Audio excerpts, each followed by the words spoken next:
they go about and preach, it's not what they teach, and no one seems to care. The whole world lives in fear, just despair everywhere. Allahu Akbar, Allahu Akbar, Allahu Akbar, Allahu Akbar. Ashhadu an la ilaha illallah, Ashhadu an la ilaha illallah, Ashhadu anna kullu Rasulullah, Ashhadu anna Muhammadar Rasulullah. Allahu Akbar, Allahu Akbar, La ilaha illallah. In the name of the Almighty God, most gracious and most merciful, all praise is due to the Creator, the Maker of us, and the Maker of the universe. We give praise and thanks to God for bringing us together. And I greet you, my believing and my unbelieving brothers and sisters, with the greetings of peace. To my Christian brothers and sisters, peace be unto you. To my Hindu brothers and sisters, namaste. To my Rastafarian brothers and sisters, Jah peace and Jah love. And to my Muslim brothers and sisters and all other denominations, I greet you with peace in the Arabic language. Assalamu alaikum. Sisters, in our community, we never entertain the thoughts of not dealing with God and the things that happen around us that we have to look into from the standpoint of Almighty God. And we continue to do that. You see, there is a part in the Bible where it was spoken about Enoch, the prophet Enoch. And at the end of the verse, it said, and Enoch walked with God. And that is what I try to do, walk with God and try to, for people to understand that when you walk with God, it's not going to church on Sunday or even saying your prayers. It's every minute of the day when you find that God is responsible for your life and that you are dependent upon Him and He is also dependent upon you. We are interdependent upon each other, God and ourselves. It's me, myself, and I, what we hear in Christianity, Father, Son, and Holy Spirit, but we see me, myself, and I. Those three makes up God. Me, myself, and I. That is God, for God lives in me. And the fact that we look and we try to understand the rules and the regulations and the laws of God according to the scriptures that we learn, because each of us learn the scriptures from different books written by men. But those are the only types of information that we have to work with. And so the Muslims hold to the Quran, the Christians hold to the Bible, the Hindus, they hold to the Bhagavad Gita, and then there are many other people who hold to different philosophies of God and the way of life that is given to us. But in all our scriptures, in all the different ones, we are taught one thing that we cannot disagree with, is that there is one God in all, and we are servants of this God. We are made to serve God.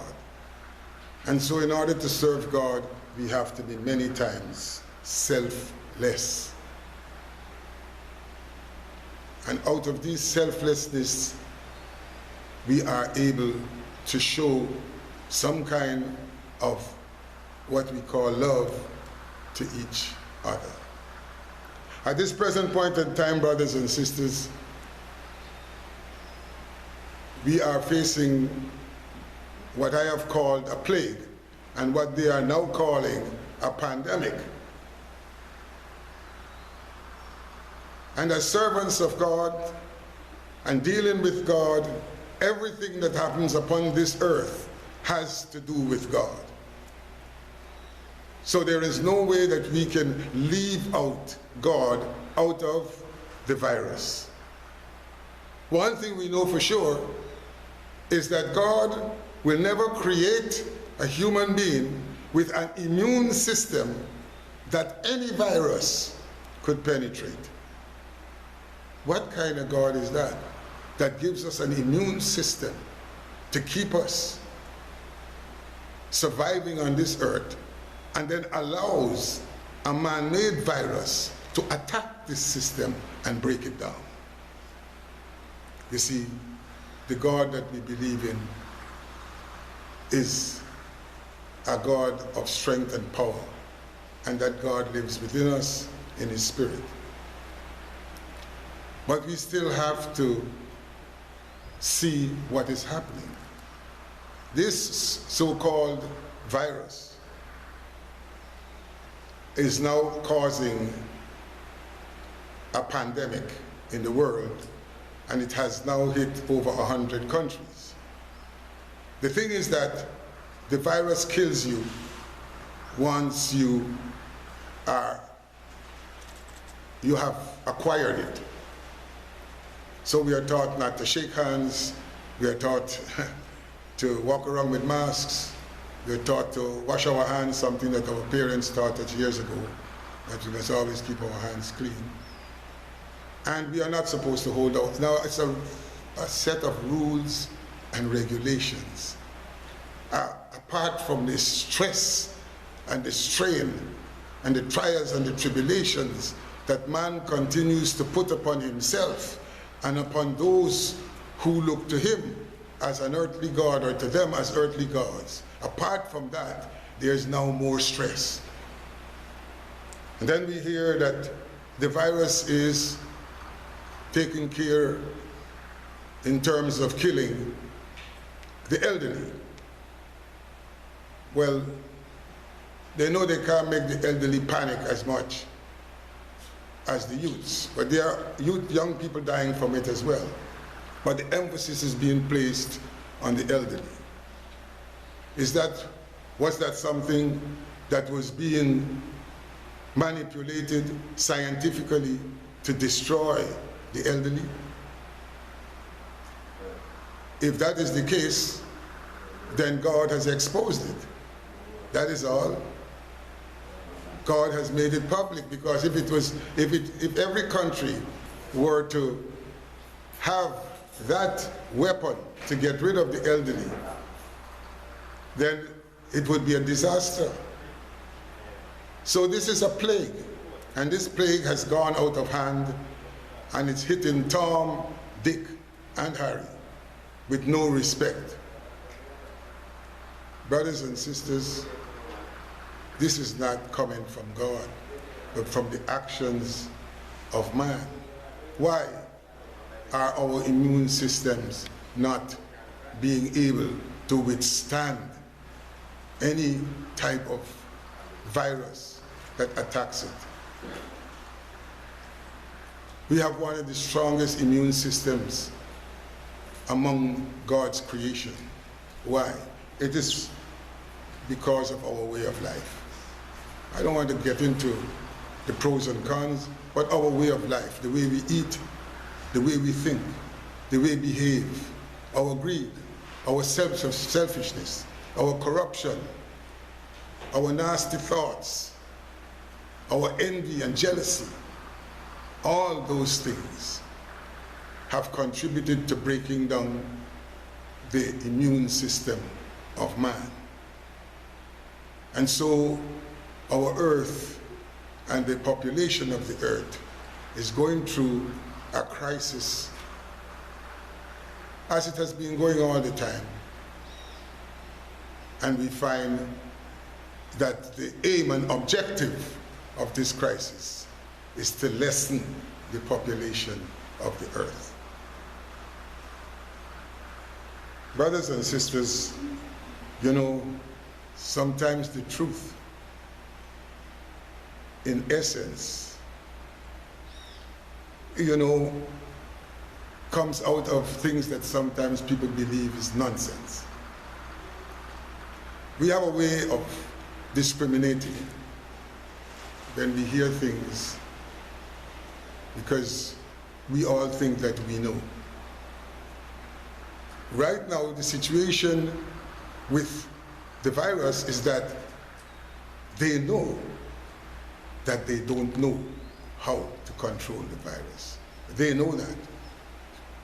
So all these hand sanitizers and masks and these different gadgets that we are being trained to use, it's just a matter of telling us, protect yourselves, because we don't know yet what we are supposed to do, so look after yourself. The most we can tell you is that. And I have said to you, Guyanese, that God provided for us the herbs, the trees, the plants, for us to fight any virus that attacks our immune system. Now I hear they're speaking about lime and oranges. Who created the limes? Who created the oranges? The allopathic drugs, the conventional medicine, the antibiotics are not working on this plague.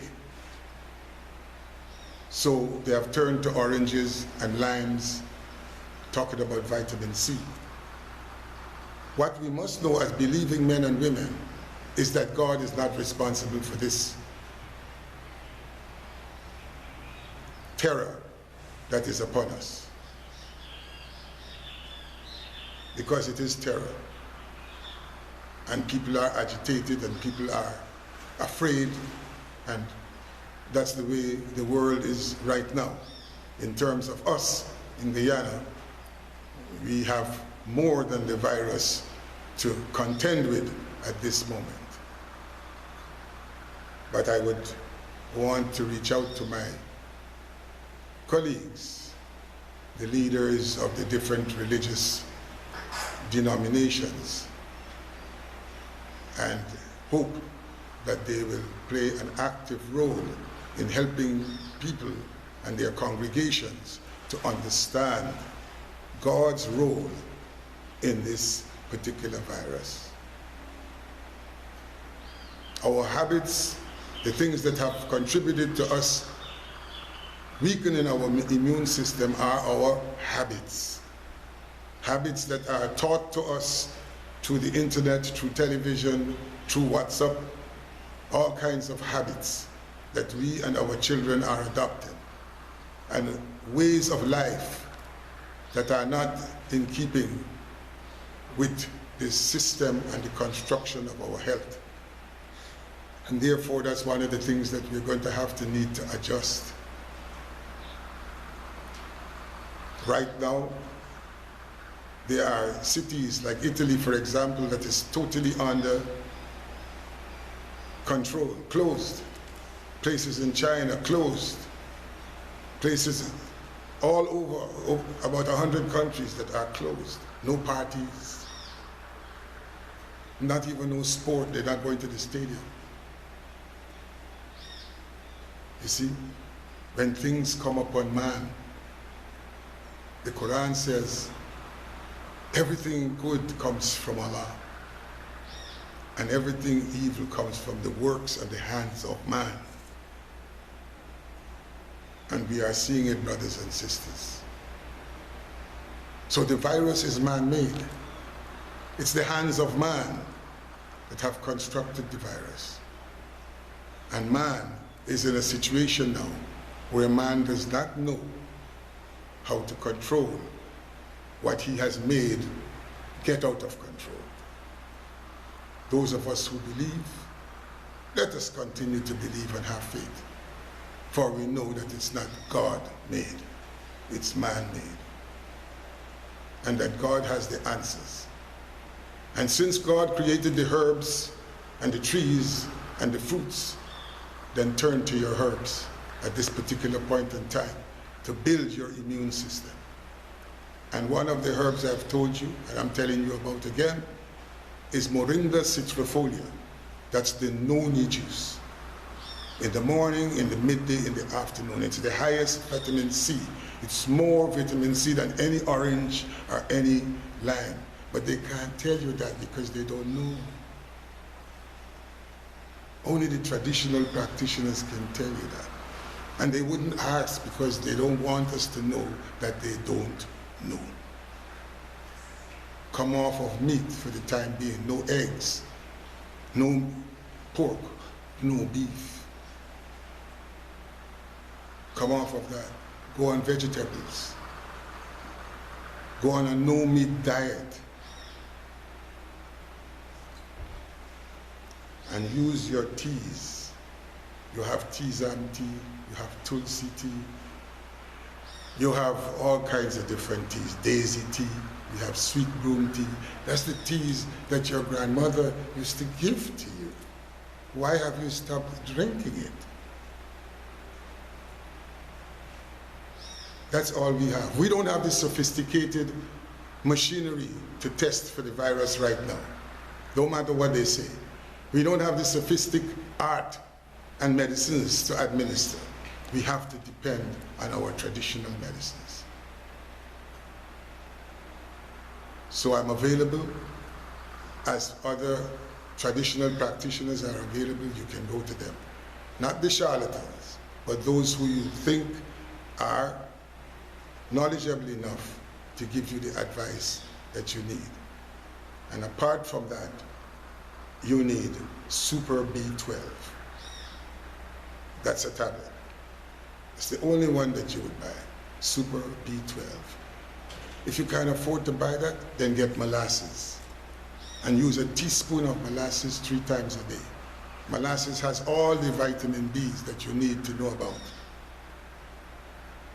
So brothers and sisters, that's our tip for the coronavirus, or what we call the corona plague. Let us hope that you will not be infected with it, and don't let it scare you. For the times where we are more susceptible to danger is when we are afraid. Don't be afraid, for you believe and you know that God will guide you as long as you have faith. That's what Jesus said. Marvel not at the things that I do, for ye can do them too, and greater things, as long as ye have faith. Man create his own monster, weapons of damnation and disaster. No sign at all of human rights. The day has turned into night. Is racialism so, and segregation so? Which way is left to go? I don't know. Oh Lord, tell me, what about love thy neighbor? Tell me, what about he ain't heavy, he's my brother? Nobody cares a damn anymore. All they got on their mind is war. Alhamdulillah, alhamdulillah, alhamdulillah. Yes, I was saying that the essence of truth sometimes is in the whole concept of what we call nonsense. They say we have 5 senses. Hear, see, smell, taste. But what about the sense of feeling? What about the sense of understanding? They're going to say, well, it might be said that when one of the senses is think, then understanding goes with think. No. Think is think. Understanding is a different thing. We can think about a lot of things, but in order to understand it, we have to be able to feel it. So the sense of feeling is very important. So never try to look at people who speak certain things that you don't understand and call it nonsense. Today, brothers and sisters, as always in Islam, we are taught that when we get together, we don't only speak of Allah, but we speak of the things that are affecting us. See, this is one way of life where in all our religions, it has been done. That's why prophets and messengers and people who you have the story in the Bible of Jesus that he was crucified. They're all people who they figured were speaking nonsense. So the people with sense decided that, well, you know, we have to get rid of them. But yet still, our religions advocate the interest that we show in our societies, in our communities, in our countries. Because we were given this country by Almighty God. We are now facing a situation which we have been facing for the last 60 years. Those of you who are young would not remember or would not understand unless some of the older folks have explained it to you. But we have said here, before the election, our theme was, why are not the people who are campaigning to be the president of this country, why are they not promising us things in the name of God? Why are they promising us things in their name? For 50 and 60 years, we have been hearing promises in the name of them and their parties. And we have never been able to hear these promises made in the name of God. We are a society, a multi-religious society that believes in a living God. But it seems as if many of us call the name of God and just believe in the name. But the life and the existence of this God is important. And if you have been telling me for 50 years and promising me things for 50 years,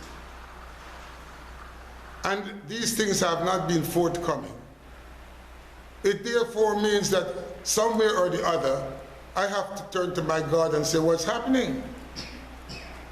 And I found out that all the people who were candidating for the presidency of this country, they might be believers.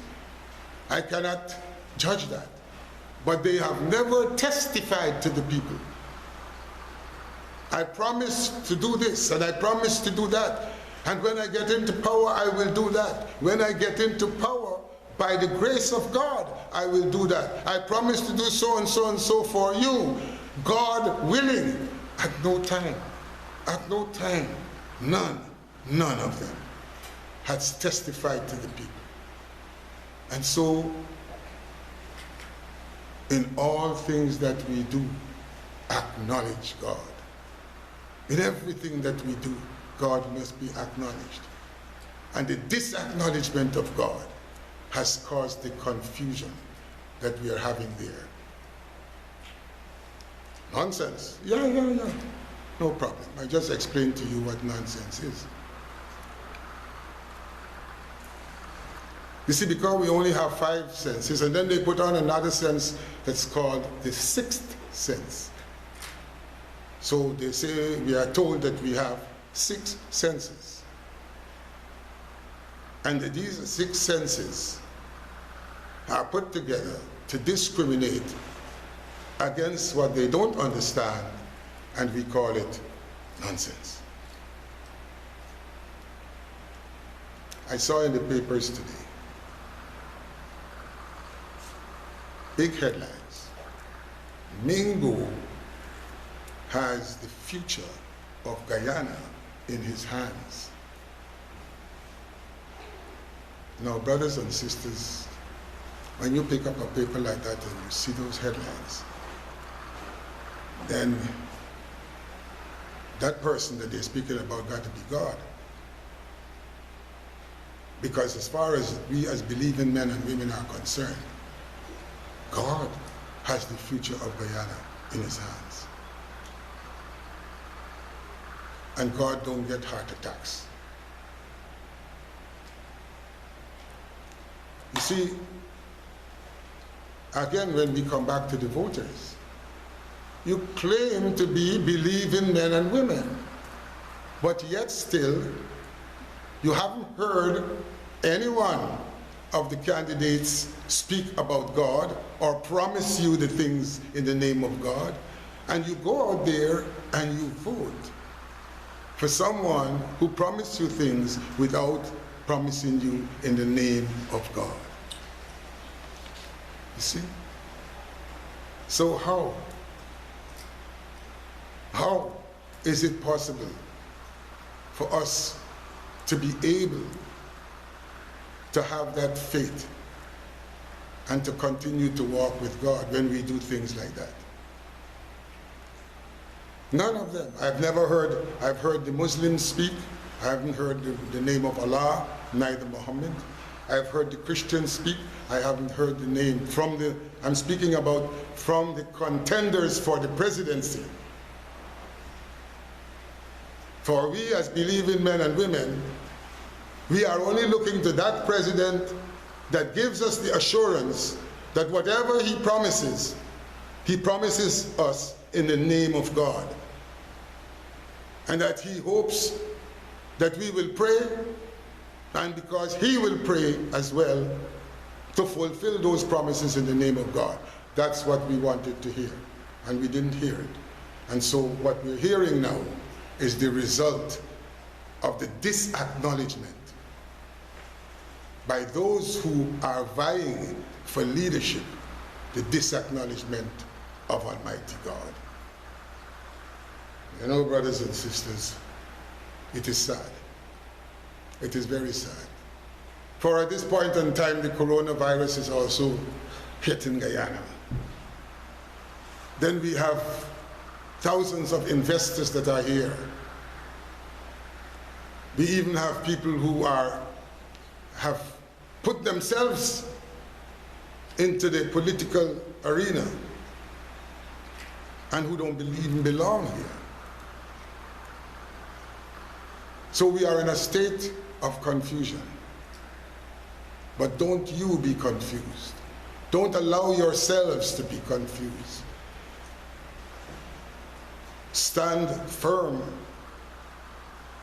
and walk with God. You see, this is no surprise to me. I'm not surprised.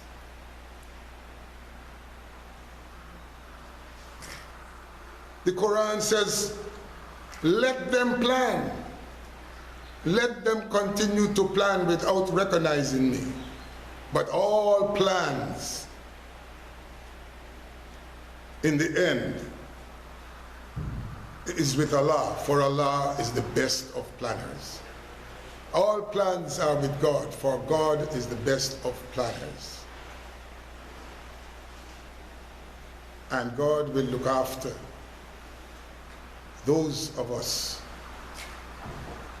who trust and who are truthful. Because why are you afraid to mention your promises in the name of God if your heart is sincere? If your thoughts are sincere and if your promises are sincere, it's very easy, if those things are sincere, to promise the people whom you are asking to vote for you in the name of Almighty God. And so the disacknowledgement of God is what has us here. I haven't heard our religious leaders say anything. Throughout this crisis, I haven't heard them say anything publicly. And that's, again, is what is sad. We advocated for over a year now that the government, whichever the government is, should form a religious planning council. A planning council, not an interreligious organization as they have, or not an ethnic relations commission as they have, but a national religious planning council with religious men and women who are not affiliated to any political party.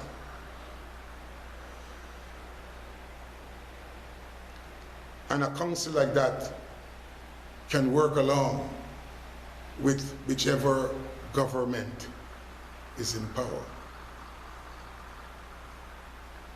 Change the name of the parliament and call it the People's Covenant. For whatever you promise the people, it's a covenant that you make with them. A covenant is something that binds you to be true, for you cannot break a covenant, but you can break promises made through parliament.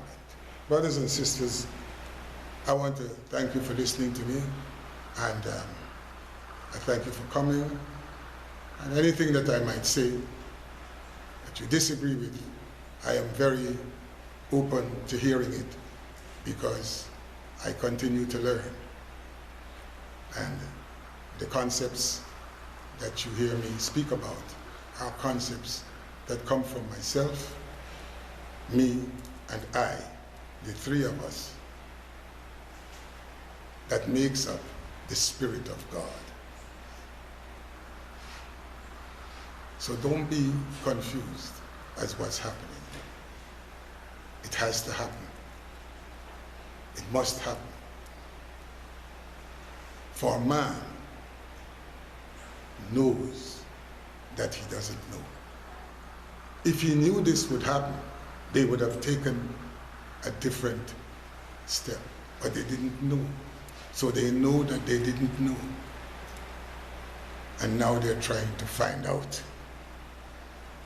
But the people are the ones who bear the brunt of their senses. The truth is the truth, brothers and sisters, and nothing but the truth. So help me God. Assalamu alaikum. Breaking down is a whole big runaround.